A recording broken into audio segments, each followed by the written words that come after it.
Guys welcome और welcome back to my channel. I hope all are doing well. So बहुत सारे लोगों ने मुझे रिस्पांस दिया है कि जो मैं ईएमआरएस की तैयारी के बारे में, प्रिपरेशन के बारे में जो मैंने स्ट्रैटेजी आप लोगों के साथ शेयर किया था, आप लोगों को, बहुत सारे लोगों को बहुत पसंद भी आया होगा।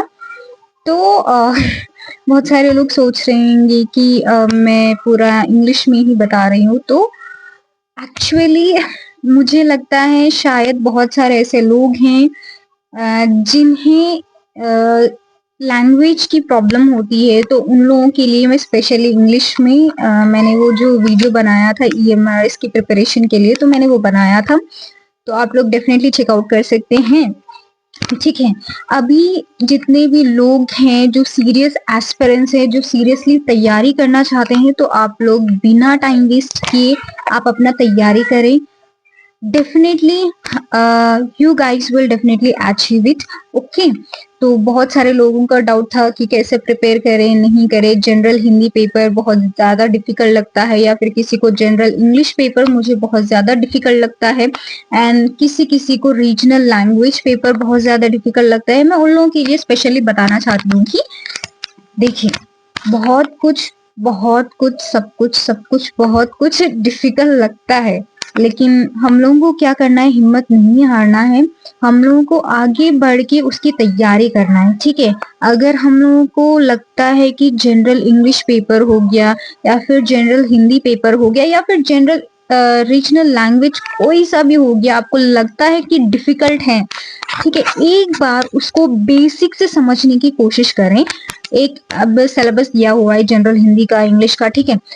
तो उसमें सिलेबस में दिया है एक पर्टिकुलर थिंग। फॉर एग्जांपल मैं बता रही हूँ आपको, समास, हिंदी के बारे में मैं बता रही हूँ। समास दिया हुआ है, संधि दिया हुआ है, ठीक है, लोकोक्तियां दिया हुआ है, मुहावरे दिया हुआ है, और अपठित गद्यांश और पद्यांश जो कुछ भी है।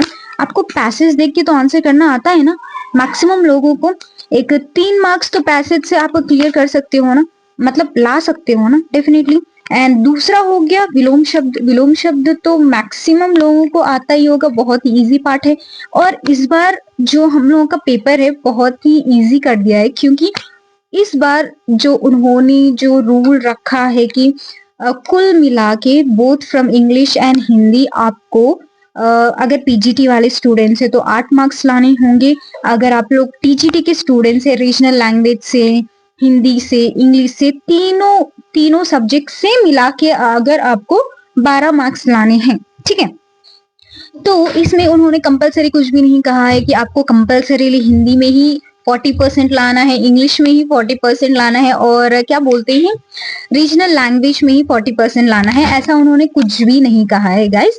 तो इस बार बहुत ही इजी है, आई थिंक सो। अगर किसी को लग रहा है इंग्लिश, जनरल इंग्लिश बहुत ही डिफिकल्ट लग रहा है, तो पैसेज में से तो आप क्वेश्चन कर सकते हो, या फिर एंड क्या बोलते हैं, एक्टिव वॉइस, पैसिव वॉइस, उसमें तो 1 नंबर डेफिनेटली आप ला सकते हो अगर आपका टेंसेस स्ट्रांग है। एक बार टेंसेस को अच्छा से पढ़ लीजिए आप लोग। टेंसेस को अगर आप लोग अच्छा से पढ़ लेते हैं तो डेफिनेटली आपको एक्टिव वॉइस हो गया, पैसिव वॉइस हो गया, इजीली आपको आइडेंटिफाई करने में बहुत ज्यादा हेल्प करेगा, ठीक है। एंड आर्टिकल्स तो आते होंगे आप सबको, आर्टिकल्स पे ज्यादा फोकस करें। आर्टिकल्स के कुछ रूल्स हैं, ठीक है, उसको एक बार ट्वाइस, 3-4 बार आप उसको एक बार रिवाइज करें आर्टिकल्स को, ताकि आपको उसका रूल्स जो है ना आपको माइंड में याद हो जाएगा। एंड आपका प्रीवियस ईयर्स जितनी भी आर्टिकल्स के ऊपर क्वेश्चंस है, जितने भी क्वेश्चंस है, आप try to watch the videos. YouTube पे बहुत सारे वीडियोस अवेलेबल है, ठीक है, बहुत सारा वीडियोस है आर्टिकल्स के रिलेटेड, प्रीपोजिशंस के रिलेटेड, टेंसेस के रिलेटेड। ओके, आप वहां से जाके आप तैयारी कर सकते हो। ओके, बहुत सारे प्रीपोजिशंस के ऊपर क्वेश्चंस बने हुए हैं प्रीवियस ईयर्स के। आप अगर उन वीडियोस को देख भी लेते हैं तो आपको समझ में आता है, ठीक है। आप इजीली आप उसको कर सकते हैं। जो भी क्वेश्चंस आपको दिए जाएंगे आपके क्वेश्चंस के अकॉर्डिंग, तो वहां से आप कर सकते हो। And remaining tenses, active voice, passive voice, उसको भी थोड़ा आपको देखना पड़ेगा। अगर किसी को बहुत ज्यादा ही ग्रामर वीक है, मुझे ऐसा लगता है पर्टिकुलरली अगर आप 3-4 बार उसको रिपीटेडली एक ही टॉपिक को बार बार रिवाइज करोगे तो डेफिनेटली आपको उसके ऊपर कॉन्फिडेंट आ जाएगा। From basics to advance level. अपने पास इतना टाइम तो नहीं है कि क्या करना चाहिए, तो एक काम करें, आपको जो भी एक पर्टिकुलर वीडियो मिल रहा है आर्टिकल्स के ऊपर, आप उसको बेसिक से सुनिए। सुनने के बाद में आपको ज्यादा टाइम नहीं लगेगा, आपको पेशेंसली सुनना पड़ेगा, वीडियोस को ध्यान से सुनना पड़ेगा और आपको लिखना भी पड़ेगा साथ साथ में कि वो क्या बता रहे हैं, कौन से रूल्स में क्या क्या अप्लाई होते हैं, ये सारा आपको ध्यान में रखते हुए फिर उसके बाद आपको उसका प्रैक्टिस करना है, ठीक है। Then only you will be able to answer any of the articles हो गया, प्रिपोजिशंस हो गया, एक्टिव वॉइस पैसिव वॉइस हो गया। तो ओके, अगर आप इंग्लिश में 4 मार्क्स भी ला लेते हो या फिर 2 मार्क्स भी ला लेते हो, चलता है, लेकिन आपको ध्यान रखना पड़ेगा कि नेगेटिव मार्किंग है, तो आपको ध्यान रखना पड़ेगा कि आप जो भी आंसर लगा रहे हो वो आप 100% श्योर हो या नहीं। अगर आप लोग 100% श्योर नहीं हो, then just leave that question and go for Hindi paper. आप वहां जाके देखिए, अगर आपका हिंदी बहुत ज्यादा स्ट्रांग है, अगर आप वहां से निकाल पा रहे हो सारा का सारा मार्क्स कि हाँ 8 का 8 मैंने सही लगाया है, तो आपको बाकी के क्वेश्चंस करने की जरूरत नहीं है, ठीक है।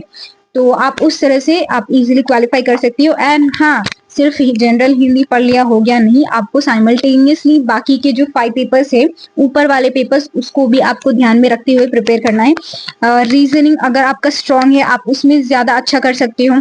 अगर आपका जनरल अवेयरनेस स्ट्रांग है, आप उसमें अच्छा कर सकते हो। अगर आपका आईसीटी अच्छा है तो आप मैक्सिमम मार्क्स उसमें ला सकते हो।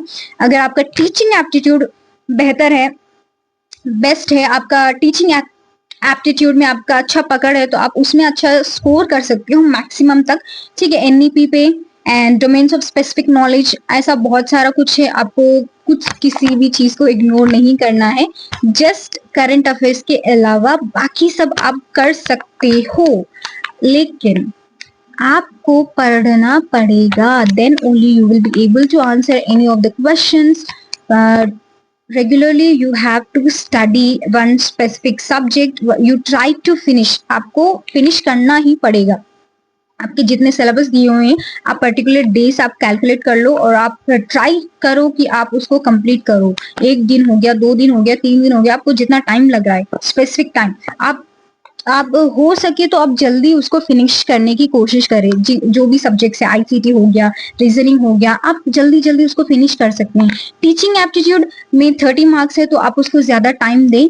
एंड आपका इंग्लिश पेपर को थोड़ा ज्यादा टाइम दे। अगर आपका जनरल पेपर्स वीक है तो आप उसको ज्यादा टाइम दें, आईसीटी को ज्यादा टाइम दें, एंड रीजनिंग को भी टाइम दे। एंड थोड़ा सा आप जनरल अवेयरनेस को भी इग्नोर नहीं करना है, ठीक है। उसको भी आपको ध्यान रखते हुए आप उसकी तैयारी करेंगे, ठीक है। आपको उसकी तैयारी करना पड़ेगा, तो आपको किसी चीज को भी आप इग्नोर नहीं कर सकते। आई थिंक आप सबको समझ में आ गया होगा।